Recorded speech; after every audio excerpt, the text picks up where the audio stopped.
Cell topic जो कि exam के दृष्टि से, चाहे वह 10th का एग्जामिनेशन हो, चाहे वह 12th का हो, चाहे वह हाई स्कूल का हो, यानी छोटे से लेकर 8 से हम लोग पढ़ते चले जाते हैं सेल के बारे में, क्योंकि हमारी बॉडी किससे मिलकर बनी है? सेल से मिलकर बनी है।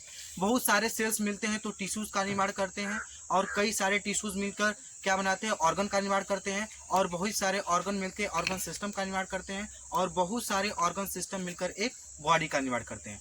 तो ये जो बॉडी का टर्म होता है, बहुत सारी कोशिकाएं मिलती हैं तो ऊतक का निर्माण करती हैं, और कई सारे ऊतक मिलते हैं तो अंग का निर्माण करते हैं, और बहुत सारे अंग मिलकर अंग तंत्र का निर्माण करते हैं, और कई सारे अंग तंत्र मिलकर एक शरीर का निर्माण करते हैं। तो ये तो हो गया बॉडी का सूत्र, जो कि कैसे कैसे किन स्टेप से बॉडी मिलकर बनी होती है। लेकिन आज हम सेल्स यानी बॉडी की सबसे यूनिट इकाई जो होती है सेल्स होती है, इसके बारे में डिस्कस करना है कि एक्चुअल में सेल्स कैसे बनता है। ठीक है, तो सेल क्या होते हैं, हम सेल का फिगर भी यहाँ ड्रॉ किए हैं जो कि स्ट्रक्चर के बेस पे, और इसको बिल्कुल जीरो लेवल से देखते जाएंगे कि एक्चुअल में सेल कैसे और कैसा होता है, इनका फंक्शन क्या होता है, इनका स्ट्रक्चर क्या होता है, सबके बारे में डिस्कस करेंगे। ठीक है, तो जो सेल्स होती है, जो अगर इसकी डिफिनेशन की बात करें, सबसे पहले इसकी डिस्कवरी की बात करते हैं, जो कि अगर डेथ सेल की बात करें यानी मृत कोशिका की खोज सबसे पहले रॉबर्ट हुक साइंटिस्ट ने किया था, यानी first discovery of cells Robert Hooke. And अगर लिविंग सेल्स की बात करें तो एटॉमिक वन लिविंग हॉक्जी किए थे। ठीक है, जो कि लिविंग यानी जीवित कोशिका की खोज किए थे। तो अगर सेल के डिफिनेशन की बात करें, definition of cell, cell is a basic structural and functional unit of life, यानी कोशिका जीवन की संरचनात्मक तथा क्रियात्मक इकाई होती है। ठीक है, और यह सेल आर टू टाइप्स, यानी कोशिका जो होती है हमारी दो प्रकार की होती है, यूकैरियोटिक कोशिका एंड प्रोकैरियोटिक कोशिका।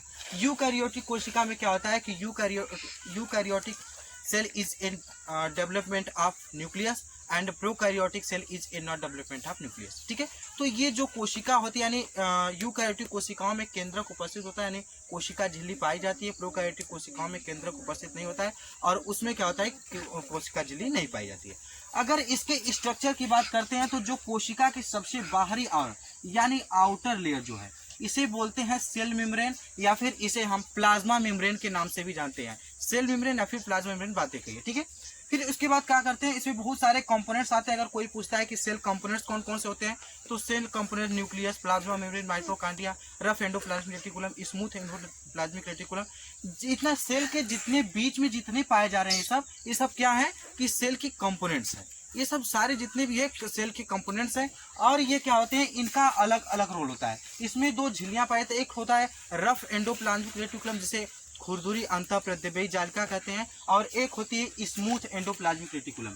जो है स्मूथ एंडोप्लाज्मिक रेटिकुलम, इसमें क्या होता है कि कोई राइबोसोम प्रेजेंट नहीं होते हैं, बिल्कुल चिकनी होती है। जो रफ एंडोप्लाज्मिक रेटिकुलम होता है ये होती है जिसमें कि राइबोसोम प्रेजेंट होते हैं, और राइबोसोम का काम होता है कि प्रोटीन सिंथेसिस करने का काम करता है। अगर कोई पूछे what is main difference between rough endoplasmic reticulum and smooth endoplasmic reticulum, अगर इन दोनों में कोई डिफरेंस पूछता है तो क्या होता है कि rough endoplasmic reticulum is present by ribosome and smooth endoplasmic reticulum is not present ribosome. क्या होता है कि इसमें प्रेजेंट होता है, एक में प्रेजेंट नहीं होता है। तो ये चीजें होती हैं। अब इनके सारे एक एक कंपोनेंट्स के बारे में थोड़ा थोड़ा अगर हम इसके डिफरेंशिएट करते हैं, इनके बारे में डिस्कस करते हैं। जो सेल के कंपोनेंट्स है, सबसे पहले बात करते हैं माइटोकॉन्ड्रिया। यहाँ आपको दिखाई दे रहा होगा mitochondria, cell of power house, यानी क्या किस चीज का पावर हाउस होता है, एनर्जी का पावर हाउस, जो कि एनर्जी का पावर हाउस होता है जो कि सेल। और ये सेल क्या होता है कि हमारे माइटोकॉन्ड्रिया और